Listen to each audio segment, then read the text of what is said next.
In case you haven't already figured it out from children's sermon, I love going barefoot. The first thing I do when I enter my house is I take off my shoes and socks so I can free my feet to feel the hardwood floor as I walk. And when we bring the cats out in our backyard, I go barefoot unless the wood and stone are hot enough to burn my feet. I love feeling all the different textures, the smooth wood of the deck and the stairs, the knobbly cement and stone of the patio, the tickly grass between my toes, and the air and the sun playing on them as we sit. There's something really grounding for me about going barefoot. It helps me to feel connected somehow to the world around me and to the God who created it all. And being grounded, I can be ready to start a new thing, ready to learn, ready for things like Sunday school and confirmation and adult forums to begin for the year. Ready perhaps to hear God like Moses did. We all know Moses' story. He was a Hebrew and he should have been murdered by the midwives because Pharaoh had ordered them to murder all the Egyptian boys. But they saved him. Because those midwives, Shifra and Puah, they didn't follow the law of Pharaoh. They followed the law of God. So Moses lived and was taken in to be raised in Pharaoh's house as an Egyptian. For some years, he doesn't even realize who he is. And when he does, he can't take the pain of his people. In a moment of anger and grief, as he witnesses yet another injustice, he murders an overseer and then runs for his life. In one sense, Moses creates a great life for himself. He finds community, he marries, he tends his father-in-law's animals. But in another sense, Moses has lost a great deal. He's cut off from his people and his history, even God. Then Moses sees the flame in the bush and he hears the voice, "Remove the sandals from your feet, and the place on which you are standing is holy ground." He takes off his shoes and he walks closer to the bush and he is grounded again. God reminds Moses of who he is and who his people are. God tells Moses who God is. I am. The one who has always been, the God of all Moses' ancestors, the one who created all things, the one who is in that moment alive and present in the flame in the bush in front of Moses. Not just I was or I will be, but I am. And God tells Moses that he hears the cries of the Hebrew people, of Moses' people, and that he always has. Moses couldn't bear the pain, but God can and does. And he calls Moses to return, promising to be with him, to give him the words he needs to speak, to claim God's justice for his people. In spite of his fear, his uncertainty about his abilities to take on this task, perhaps his shame about how he'd failed before, Moses goes.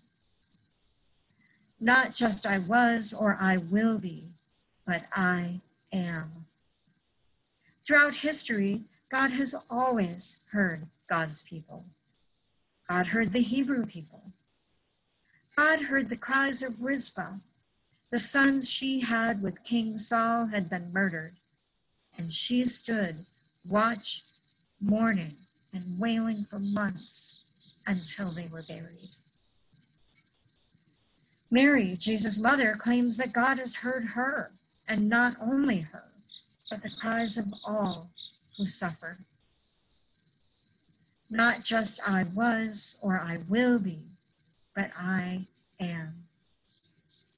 In Stand Your Ground, the book about the history and pain of white exceptionalism and faith that a group of us at Christ Lutheran are reading together, Author Kelly Brown Douglas writes, in telling his poignant story of a life in a concentration camp during the Jewish Holocaust, Eli Wiesel recalls a most horrible day, even among all of those other bad days, when he witnessed the hanging of a child.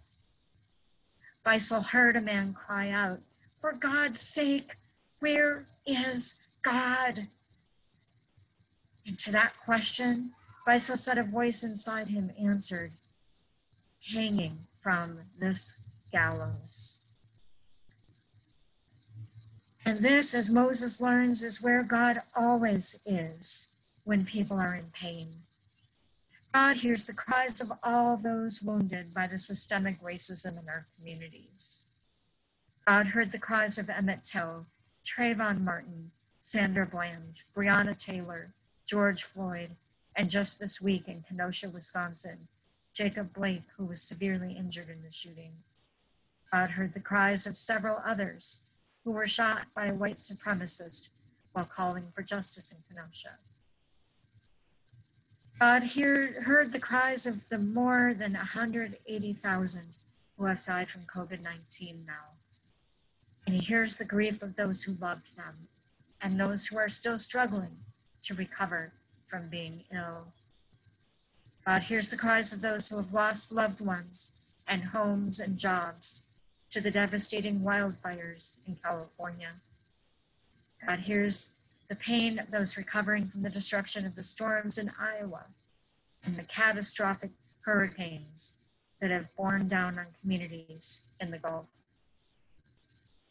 God hears the cries of all the officers in the police and military who face daily the pain and struggle of our community.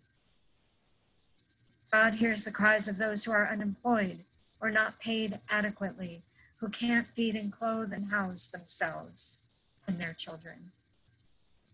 God hears the anguish of those living with mental illness and addiction, isolation and loneliness, and the despair of their families.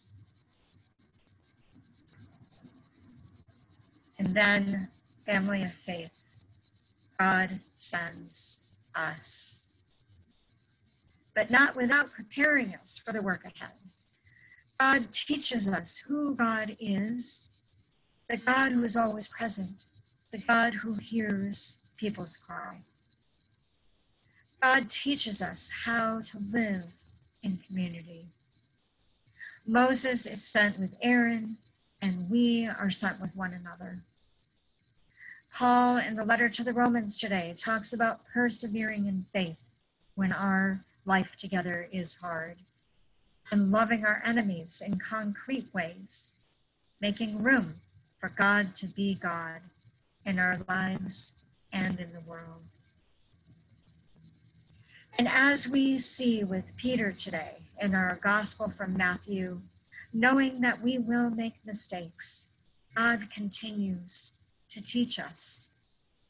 God reminds us that no matter what, above any nation, state, or flag, it is God who made and sustains us, our faith in God that guides us, and Christ whom we follow.